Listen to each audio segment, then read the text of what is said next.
ऐतिहासिक आदिवासी सम्मेलन में अपनी सौनी वच्चे उपस्थित मारा साथी मंत्री आदरणीय श्री नरेश भाई पटेल, आदिवासी नेता, पूर्व अध्यक्ष, पूर्व मंत्री, भारतीय जनता पार्टी आदिवासी मोर्चा सुकानी अध्यक्ष श्री गणपतभाई वसावा, आ विस्तारना नगरजनों साचा हृदयथी जे वर्षो वर्षथी निस्वार्थ सेवा आपी रह्या छे एवा आपड़ा सौना वडील मार्गदर्शक आ विस्तारना लोकप्रिय सांसद श्री मनसुखभाई वसावा, भारतीय जनता पार्टी प्रदेश महामंत्री मारा मित्र साथी श्री प्रशांत भाई कोराट, जिला भारतीय जनता पार्टी अध्यक्ष श्री नील भाई राव, जिला पंचायत प्रमुख श्री भीमसिंह भाई, श्री हितेश भाई वसावा, मोती भाई वसावा, अमरा मित्र हर्षद भाई वसावा अने मंच पर उपस्थित सौ महानुभावों ने हूँ सर्वप्रथम खूब खूब अभिनंदन आपू छू। हूँ देडियापाड़ा सौ नगरजनों आभार मानु छू। मारा आदिवासी भाई बहनों भी आभार मानु छू। आ आभार केनो मानु छू? तमे बधाए आज वट पाड़ी लीधो भाई। देडियापाड़ाए आज संदेशो आपी लीधो।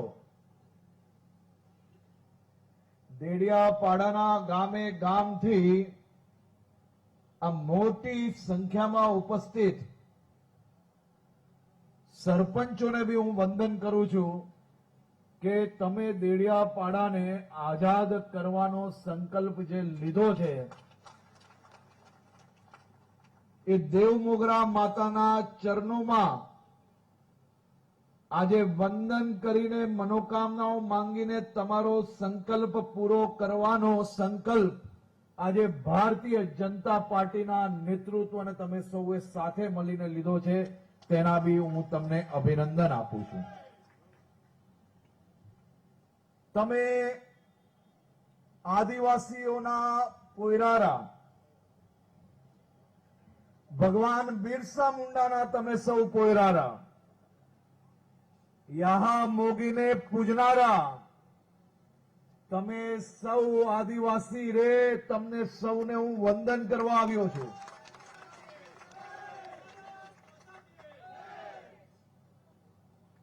तमने बधाने मळीने दिलथी आनंद आवे छे।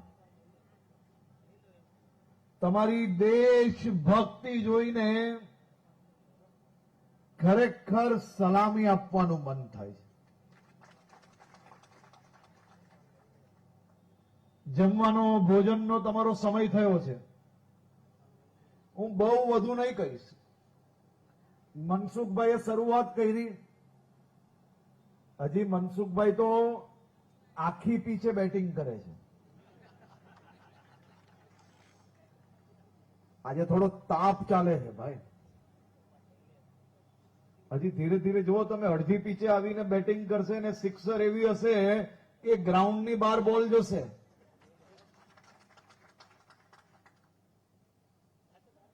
आ एटलो आत्मविश्वास जोड़े मनसुखभाई कई रीते आपने कही सके?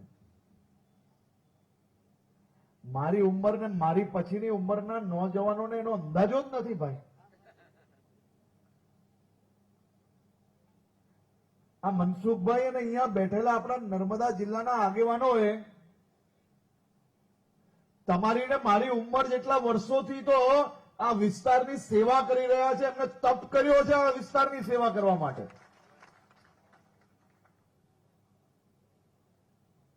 हमणां ज मैं विधानसभा में मनसुखभाई मारा मित्र आ विस्तारना धारासभ्य चैतरभाई वसावाने कह्युं,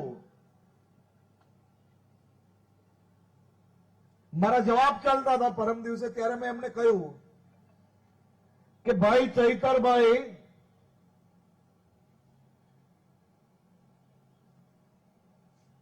તમારી ઉંમર ને મારી ઉંમરના નોજવાનોને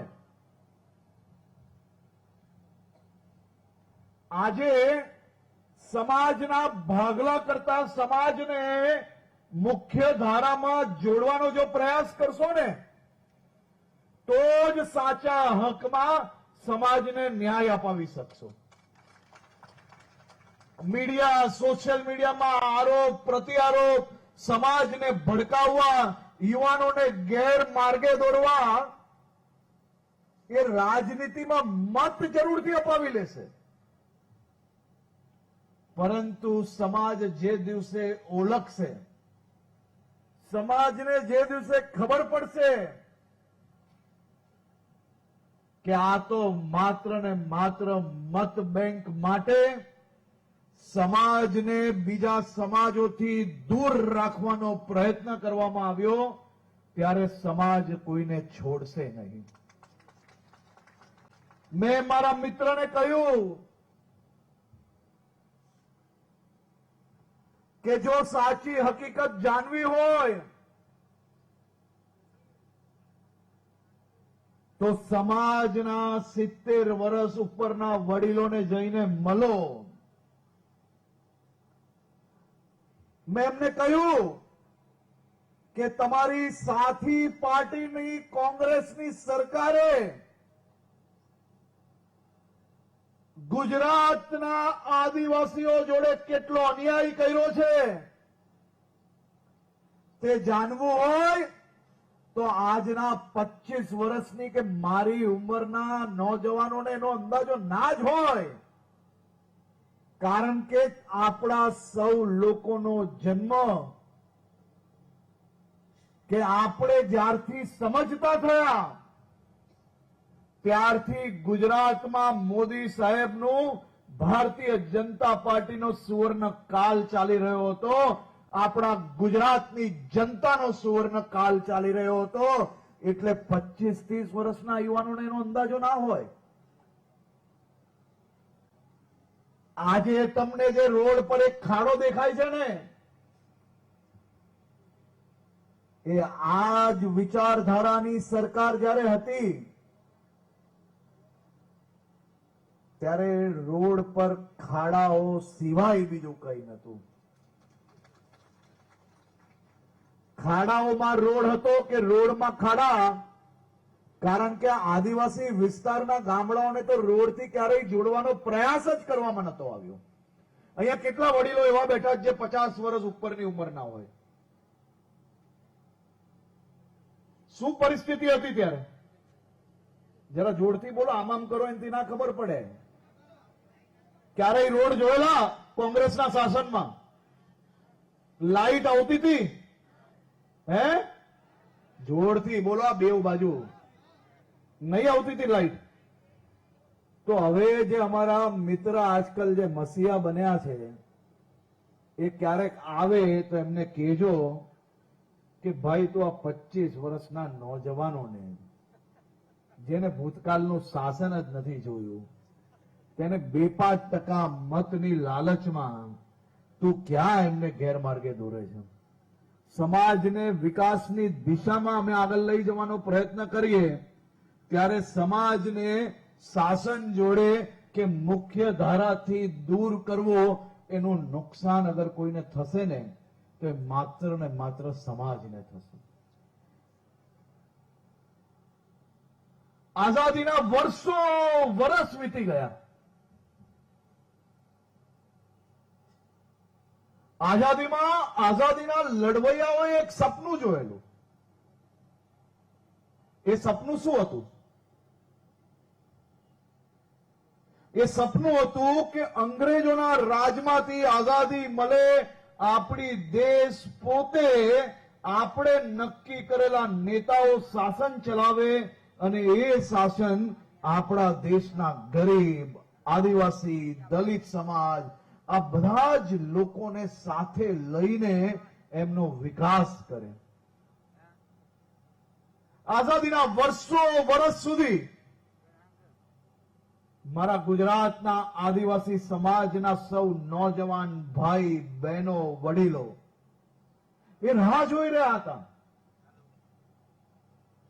કોંગ્રેસ જ્યારે બી ચૂંટણી આવતી ત્યારે આદિવાસી સમાજની વાતો કરતી, ખેડૂતોની વાતો કરતી, દલિતોની વાતો કરતી, પણ એ વાતો માત્ર ને માત્ર વોટ માટે કરતી અને મારા આદિવાસી સમાજના સૌ લોકો એમની ઉપર વિશ્વાસ રાખતા અને વિશ્વાસમાં રાહ જોતા કે મારા ગામમાં રોડ બનશે, મારા ગામમાં લાઇટ આવશે, મારા વિસ્તારની અંદર સ્કૂલ આવશે, મારા ગામમાં કોઈ બીમાર પડશે તો એને હેલ્થ એટલે કે ચિકિત્સાની વ્યવસ્થાઓ મળી જશે. આ વર્ષ વીતી ગયા, આપણો આદિવાસી સમાજ રાહ જોતો રહી ગયો.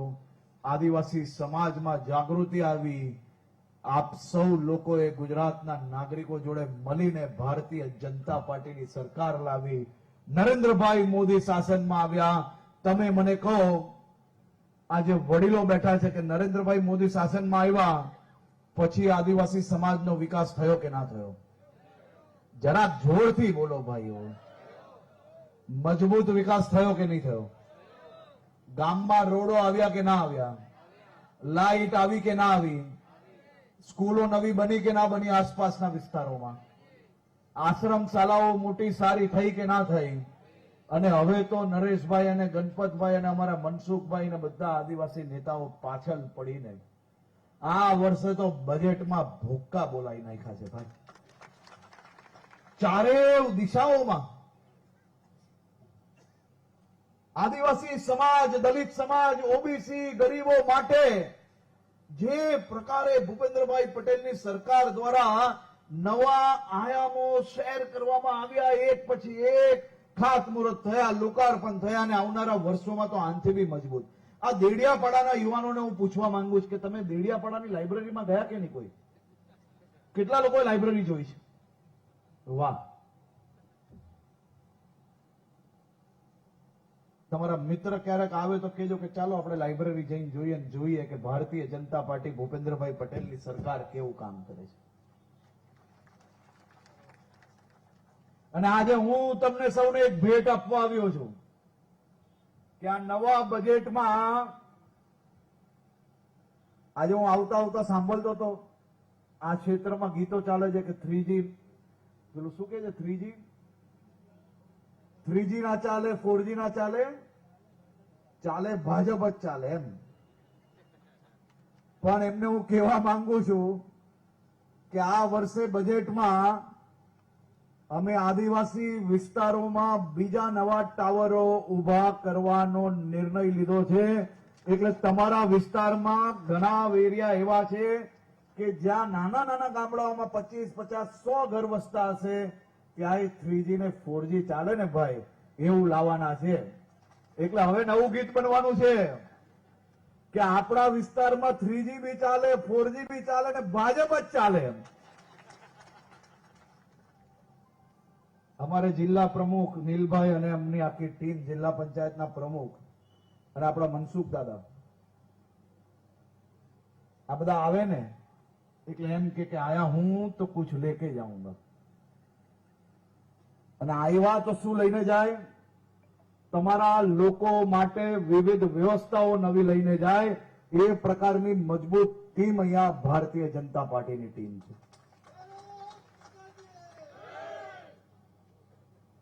મારા આદિવાસી સમાજના સૌ વડીલો, ભાઈ બહેનો, જે પ્રકારે ભારતીય જનતા પાર્ટીના શાસનમાં આદિવાસી સમાજનો સૌથી ગોલ્ડન પીરિયડ એટલે કે સુવર્ણકાલ એ ભારતીય જનતા પાર્ટીના શાસનમાં રહ્યો છે. દુનિયાનો સૌથી મોટો સહકુટુંબ એટલે ગુજરાતની જનતા અને ભારતીય જનતા પાર્ટી છે. આદિવાસી સમાજ અને ભારતીય જનતા પાર્ટી એ એક સિક્કાના બે પહેલું છે. આપણે સૌ લોકો સાથે મળીને આવનારા દિવસોમાં હજી વધુ મજબૂતાઈથી વિકાસની દિશામાં આગળ વધવા માટે તમે સૌ લોકો તૈયાર થઈ જાઓ. આ ઝડપને ડબલ ઝડપે ચલાવવા માટે આ ડબલ એન્જિનની સરકાર તૈયાર છે. આજે ખાસ કરીને હું મારા અનેક યુવાન સાથીઓનું સ્વાગત કરવા અહીંયા આવ્યો છું. આજે આપના પાપ, કોંગ્રેસનું તૃષ્ટિકરણની રાજનીતિ, આ બધું છોડીને માત્ર ને માત્ર આદિવાસી સમાજના વિકાસ માટે મારા અનેક યુવાન સાથીઓ, અનેક સિનિયર નેતાઓ આજે ભારતીય જનતા પાર્ટીમાં જોડાઈ રહ્યા છે. હું ડોક્ટર પ્રફુલ્લભાઈ વસાવા આમ આદમી પાર્ટીના ઉમેદવાર હતા, જે આજે ભારતીય જનતા પાર્ટીમાં જોડાય છે. માત્ર ને માત્ર એમને એટલું જ કહ્યું કે મને મારા સમાજનો, મારા વિસ્તારના નાગરિકોની સેવા કરવાનો અવસર જોઈએ છે. હું કોઈ હોદ્દા માટે નહીં, પરંતુ મારા નગરજનો, મારા આદિવાસી વડીલો, આદિવાસી દીકરીઓને, યુવાનોના લાભ માટે ભારતીય જનતા પાર્ટીના વિચારો જોડે જોડાવા માંગુ છું અને આજે જોડાઈ રહ્યા છે. આ વ્યક્તિ, આ યુવાન વ્યક્તિને આપણે સૌ લોકો સ્વાગત કરીએ તાલી વગાડીને. ખૂબ સારું કામ કરી રહ્યા છે, નિસ્વાર્થ કામ કરી રહ્યા છે. આ નિસ્વાર્થ નેતાનું હું હૃદયથી ભારતીય જનતા પાર્ટીમાં સ્વાગત કરું છું. એડવોકેટ રાજ વસાવા, આ બે સાથીઓને હું અભિનંદન એટલા માટે આપું છું કે હું બી યુવાન છું, આ બે બી યુવાન છે, પણ યુવાન તરીકે અમારા રાજભાઈ બી ડોક્ટર પ્રફુલ્લભાઈની જેમ કે મારા વિસ્તારના વધારેમાં વધારે લોકોને રાજ્ય સરકારની વિવિધ યોજનાઓનો લાભ કઈ રીતે અપાય, જે છેવાડાનો માનવી હજી બી કોઈ લાભથી વંચિત હોય એને વધુમાં વધુ લાભ અપાવવા માટે આ વિચારધારા જોડે જોડાઈને ભારતીય જનતા પાર્ટીના યુવાનોને બી એ દિશામાં કામે લગાડીને હું બી આ કામે જોડાવા માંગુ છું. ડોક્ટર રાજભાઈ વસાવા એડવોકેટ છે, અદભુત કામગીરી કરી રહ્યા છે. રાજભાઈને હું ભારતીય જનતા પાર્ટીમાં સ્વાગત કરું છું. તમને શુભકામનાઓ આપું છું કે તમે ને તમારા સાથીઓ સાથે મળીને હજી વધુ મજબૂતાઈથી આ ક્ષેત્રની સેવામાં આપણે સૌ લોકો team Narmada, team Gujarat, team ભારતમાં એક જ ફોર્સ તરીકે આપણે લાગી જઈએ અને સૌ લોકો આપણે સાથે મળીને આદિવાસી સમાજના હિતમાં કામગીરી કરીએ. ભાઈ અનવરભાઈ વસાવા, નવાગામ જિલ્લા પંચાયતના કોંગ્રેસના આગેવાન, શામસિંગભાઈ વસાવા આમ આદમી પાર્ટીના આગેવાન, ભાઈ જયરામભાઈ વસાવા આમ આદમી પાર્ટીના કાર્યકર્તા, ભાઈ રમેશભાઈ વસાવા કાકરપડાથી આમ આદમી પાર્ટીના કાર્યકર્તા, ભાઈ ભરતભાઈ ગ્રામ પંચાયત સભ્ય, ભાઈ રામસિંહભાઈ, જીનિતભાઈ ગાજરગોટાથી ડેપ્યુટી સરપંચ, ભાઈ પારસિંગભાઈ વસાવા, ભાઈ લક્ષ્મણભાઈ વસાવા, ભાઈ છગનભાઈ વસાવા, ભાઈ સાગબારા તાલુકાના આમ આદમી પાર્ટીના 200 થી વધારે કાર્યકર્તાઓનું હું ભારતીય જનતા પાર્ટીમાં સ્વાગત કરું છું. આજે કુલ મળીને આમ આદમી પાર્ટી અને કોંગ્રેસના 1000 થી વધારે કાર્યકર્તાઓ જે ભારતીય જનતા પાર્ટીમાં જોડાયા છે. તમે સૌ લોકોનું હું ભારતીય જનતા પાર્ટીમાં સ્વાગત કરું છું. તમારા સૌ લોકો સાથે મળીને team Bharatiya Janata party, team Narmada, team Gujarat, team Bharat, આપણે સૌ લોકો આ પ્રત્યેક આદિવાસી સમાજના વિકાસ માટે, એમની સેવા માટે તત્પર છે. આપ સૌ લોકોને ફરી એકવાર ખૂબ ખૂબ અભિનંદન.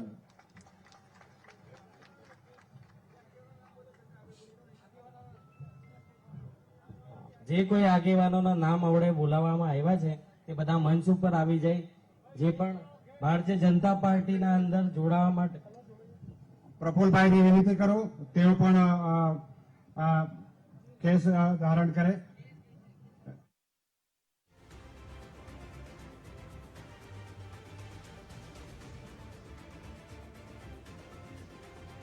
ઉંમર સુધીની જે રીતે હર્ષભાઈ દ્વારા પણ અહીંયા વાત કરી કે વડીલોને પૂછજો કે પછી આજના યુવાનોને કોંગ્રેસના શાસનનો અંદાજ જ નથી, તેવું અહીંયા હર્ષભાઈ દ્વારા નિવેદન આપવામાં આવ્યું હતું.